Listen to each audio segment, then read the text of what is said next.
In 1985, a small Italian restaurant called Cafe La Europe stood in the heart of Sarasota, Florida. It was elegant and classic, the kind of place people dressed up for dinner for. Then in the days after Hurricane Elena, something unexpected happened. Elena stalled off the coast, flooding the streets, knocking out the power, and leaving hundreds of people stranded. When the restaurant owners, Bob and Sharon Saraskian, arrived to check in on their property, they found something surprising. A crowd of hungry, displaced people standing outside. Now their instinct, they opened the doors, not to paying customers, not to those who had made reservations like they were used to, but to everyone. The wealthy, the workers, the homeless, the tourists who had lost their ways. They lit candles for light, fired up gas stoves, and served meal after meal after meal to those who walked in. For days, while the city was in crisis, their doors never closed. The restaurant became something new.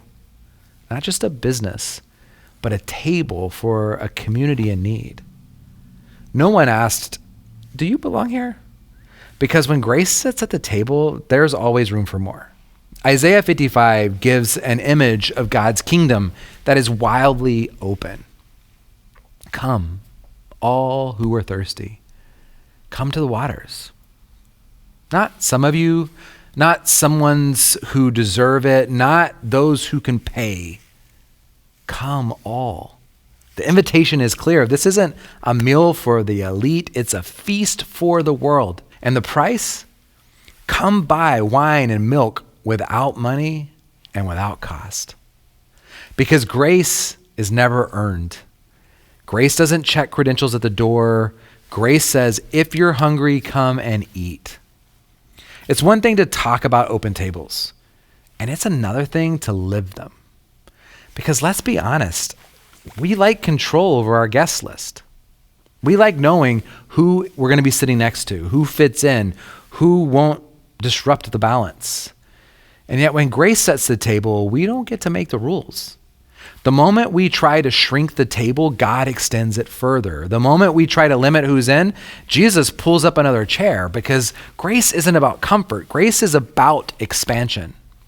So today, take a real tangible step to expand your table. Invite someone to a meal, especially someone you wouldn't normally think to invite.